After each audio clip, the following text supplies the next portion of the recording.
Subject A and Subject B wake up early, hit the gym with the exact same athletic precision, and log identical miles each week.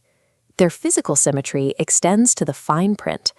They consume the exact same macronutrients, maintain identical sleep hygiene, and share the same medical history. Tracking mortality risk across a 10-year window, their lines diverge. Subject A's risk of early death drastically outpaces Subject B's. Cross off the usual suspects. This isn't about hidden junk food, a secret smoking habit, or a sudden genetic predisposition. Our obsession with optimizing hours at the gym and macros in the kitchen blinds us to a different biological requirement for human survival. The risk factor quietly killing Subject A carries a higher statistical penalty for your lifespan than being physically inactive, and it exceeds the established mortality risks of clinical obesity. Lacking this specific variable carries the equivalent weight in mortality as smoking 15 cigarettes every single day. The hidden variable here is social integration. Subject B has regular, sustained social connection and deliberately maintained friendships. Subject A is isolated. Socializing is often categorized as an emotional luxury. Biology, however, processes human connection as a hard, quantifiable determinant of physical life and death.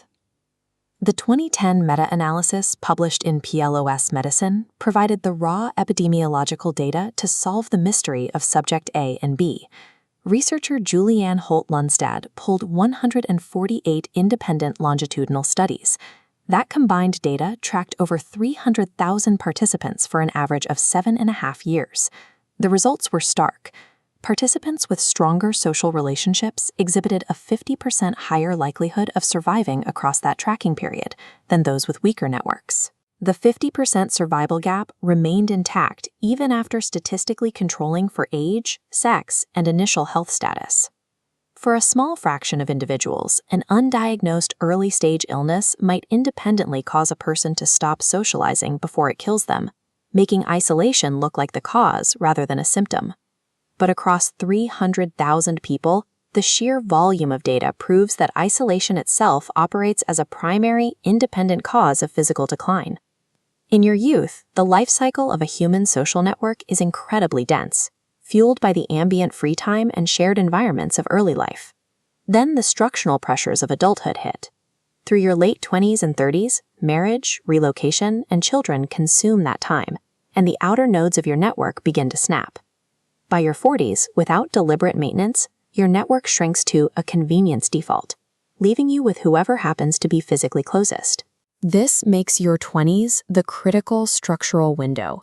Friendships deliberately forged and protected before these pressures peak build the integrity needed to survive the collapse. Failing to secure that social safety net early results in a localized isolation risk in middle age that no amount of clean eating or jogging can reverse. Social connection belongs alongside diet and exercise as a mandatory physical health intervention, stripped of its status as a leisure time luxury. To apply this, look at your schedule for this week and implement a systemic change. Budget one recurring, protected block of time with the same person or the same group. Establishing a fixed repeating slot on the grid turns a social intention into a structural habit, treated with the same priority as a heavy lifting session or an executive meeting. You wouldn't cancel on a personal trainer you've paid for, and you wouldn't knowingly smoke a pack a day.